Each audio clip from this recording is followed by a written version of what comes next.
ओम नमो भगवते वासुदेवाय नमः। आज का दिन आप सभी के लिए मंगलमय हो।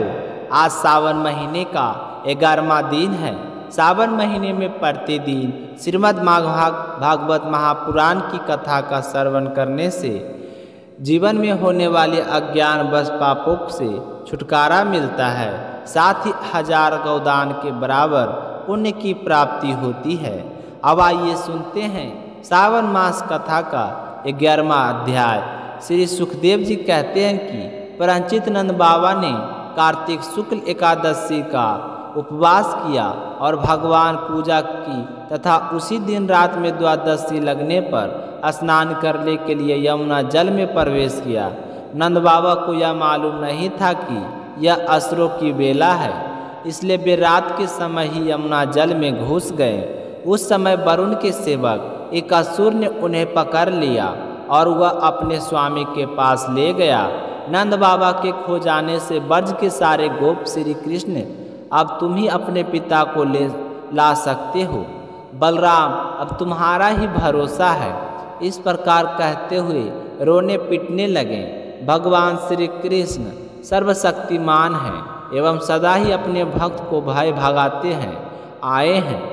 जब उन्होंने ब्रजवासियों का रोना पीटना सुना और यहाँ जाना कि पिताजी को वरुण का कोई सेवक ले गया है, तब वे वरुण जी के पास गए। जब लोकपाल वरुण ने देखा कि समस्त जगत के अंतर्दीर्य और बाह्य इंद्रियों का प्रवर्तक भगवान श्री कृष्ण स्वयं उनके यहाँ पधारे हैं, तब उन्होंने उनकी बहुत बड़ी पूजा भगवान की।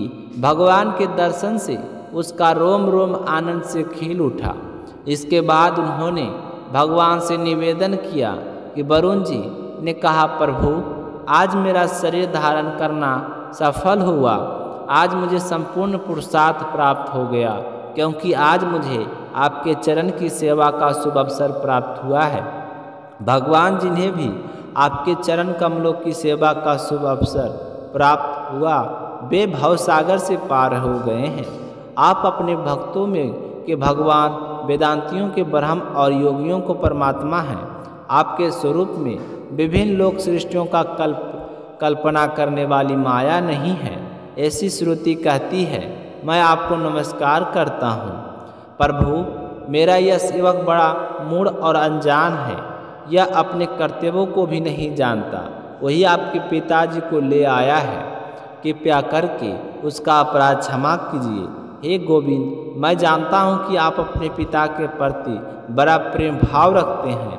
ये आपके पिता हैं, इन्हें आप ले जाइए। परंतु भगवान, आप सबके अंतर्यामी, सबके साक्षी हैं, इसलिए विश्व विमोहन श्री कृष्ण, आप मुझे दास पर भी कृपा कीजिए। श्री सुखदेव जी कहते हैं, परचित भगवान श्री कृष्ण ब्रह्म आदि ईश्वरों के भी ईश्वर है। लोकपाल वरुण ने इस प्रकार की इनकी स्तुति करके उन्हें प्रसन्न किया।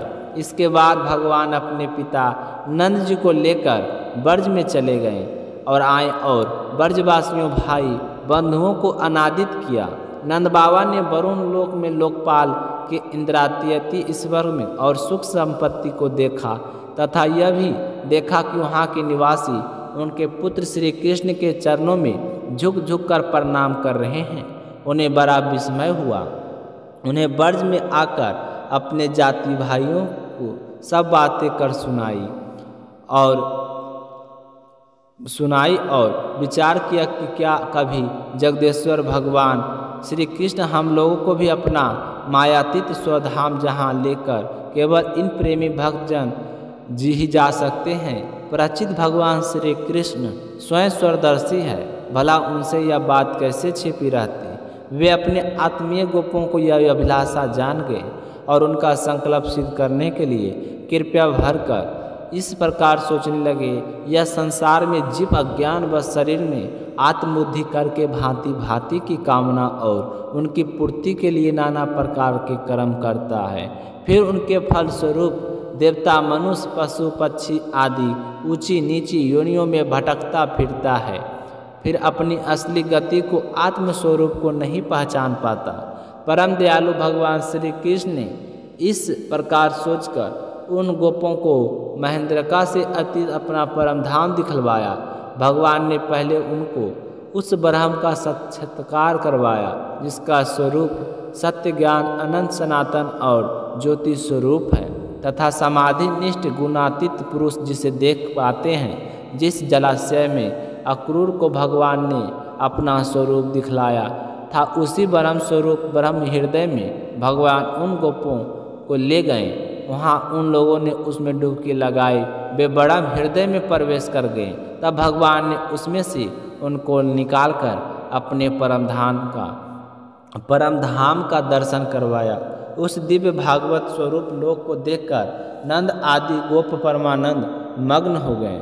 वह उन्होंने देखा कि सारे वेद मूर्तिमान होकर भगवान श्री कृष्ण की स्तुति कर रहे हैं। यह देखकर सब के सब परम विस्मित हो गए। तो आज की कहानी समाप्त होती है। इसके आगे क्या हुआ कल सुनेंगे अगले अध्याय में। तो मिलते हैं नेक्स्ट वीडियो में, तब तक अपना ख्याल रखिएगा। और अगर मीनू भक्ति चैनल को सब्सक्राइब नहीं किए हैं तो मीनू भक्ति चैनल को सब्सक्राइब जरूर कीजिएगा। जय श्री कृष्णा, राधे राधे।